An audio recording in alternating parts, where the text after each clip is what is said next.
तो ये रहा इंग्लिश 2025 का गेस पेपर और ये रही आपके बोर्ड की कॉपी। और इस वीडियो में मैं आपको ऐसी ट्रिक बताऊंगा कि आप कितना हो भी कमज़ोर छात्र हो, आप इंग्लिश में 90 नंबर बिल्कुल आराम से स्कोर कर सकते हैं।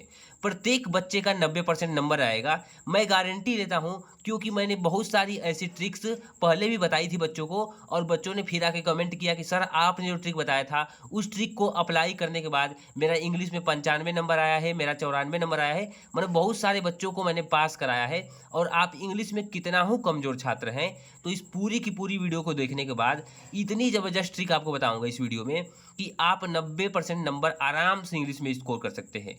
किसी भी कोड का पेपर हो, आप आराम से हल कर सकते हैं। मैं यह मानकर चलता हूं कि आपको इंग्लिश 9 के बराबर आती है, यानी कि इंग्लिश में कुछ भी नहीं आता है, फिर भी आप इंग्लिश में 90 नंबर आराम से ला सकते हैं। क्योंकि इस पूरे के पूरे पेपर का सलूशन मैं इसी वीडियो में आपको कराने वाला हूं। और ऐसा आप सोच कर चलिए कि मुझे भी कुछ नहीं आता है, मैं ऐसा सोच कर चलूंगा कि मुझे भी कुछ नहीं आता है और इस पूरे के पूरे पेपर को मैं सॉल्व करके अभी दिखाऊंगा। सोच लीजिए मुझे कुछ नहीं आता है, फिर भी मैं इस पेपर को सॉल्व करके दिखाऊंगा। और उसी ट्रिक से आप भी क्या करेंगे, पूरे के पूरे पेपर का सलूशन करेंगे। तो चलिए अब इसके क्वेश्चंस की तरफ हम क्या करते हैं, बढ़ते हैं। ठीक है, चलिए इसके क्वेश्चंस की तरफ हम बढ़ते हैं। तो यहाँ पे आ गया आपका पार्ट ए। ठीक है, पार्ट ए यहाँ पे आपका आ गया। ठीक है, जो कि पार्ट ए में आपका क्या दिया है, एक पैसेज दिया है और आपके एमसीक्यू क्वेश्चन दिए हैं। आपका पेपर यहीं से स्टार्ट होता है, जो कि आपको एमआर शीट में भरना रहता है। ठीक है, तो पहले हम पार्ट बी देख लेते हैं और उसके बाद से फिर हम एमसीक्यूज क्वेश्चंस को बताएंगे कि कैसे आपको करना है। ठीक है, अब चलिए हम पार्ट बी की तरफ बढ़ते हैं, जो रीडिंग सेशन है आपका। और पूरी की पूरी वीडियो काफ़ी इंपॉर्टेंट है, तो वीडियो को एंड तक जरूर देखिएगा। ठीक है, तो हम आ गए पार्ट बी पे। अब हम पार्ट बी को देखते हैं। पार्ट ए हमारे लिए वही उतना इंपॉर्टेंट नहीं है, 20 एमसीक्यूज हैं, क्योंकि पार्ट ए बहुत लोग कर लेते हैं, लेकिन पार्ट बी में बहुत लोगों को दिक्कत होती है। अब यहाँ पे हम आ गए पार्ट बी में। ठीक है, पार्ट बी में हम यहाँ पे आ गए और लिखा है कि read the following passage and answer the questions that follow.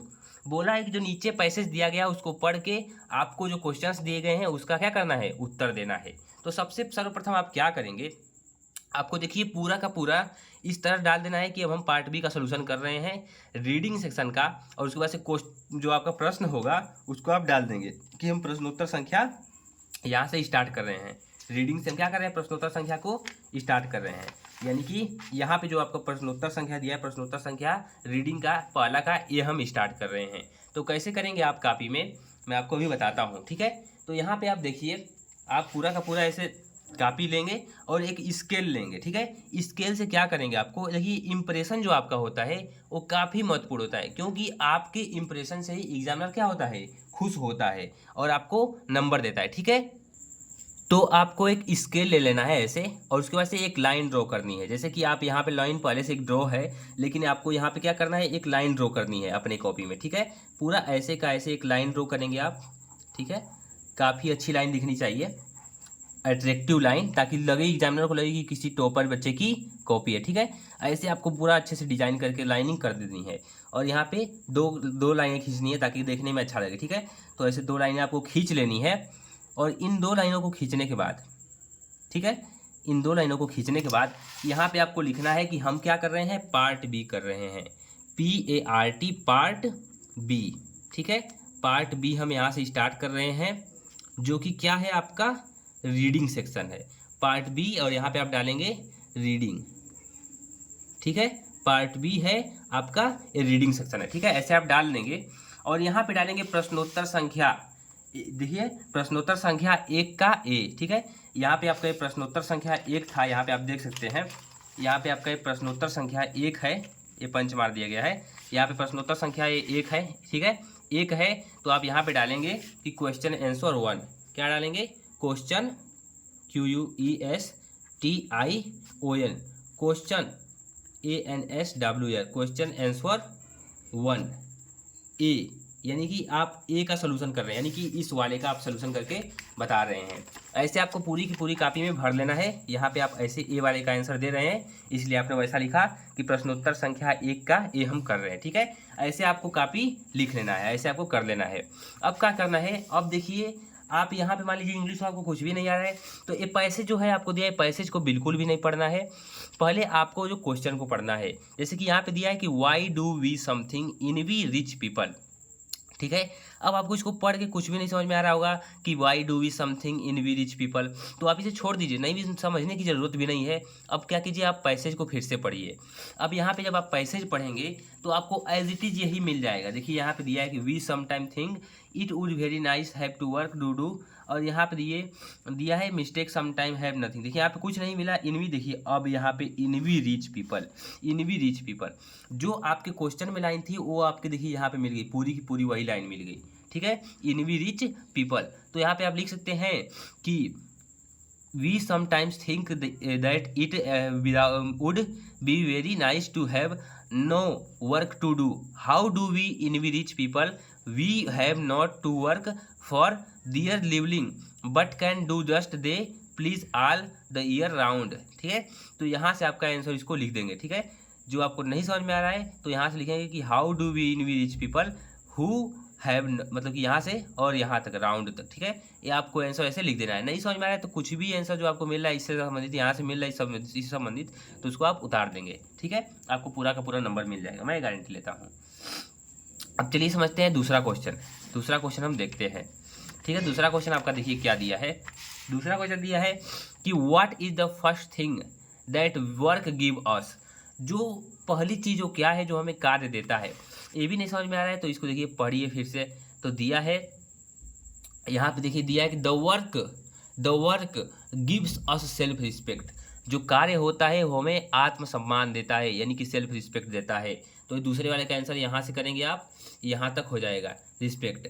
The Elder यहाँ से करके आप अदर तक लिख सकते हैं, द वर्क से लेकर आप द अदर तक लिख सकते हैं, आपका आंसर हो गया। देखिए कितने आराम से आपको पैसेज में मिल जा रहा है। ऐसे ही कर करके इस सभी का आंसर आपको मिल जाएगा, पूरे पैसेज का, ठीक है। इसका आंसर मिल जाएगा और यहाँ पे 2 2 4 2 6 1 7 नंबर आपको पूरे के पूरे मिल जाएंगे।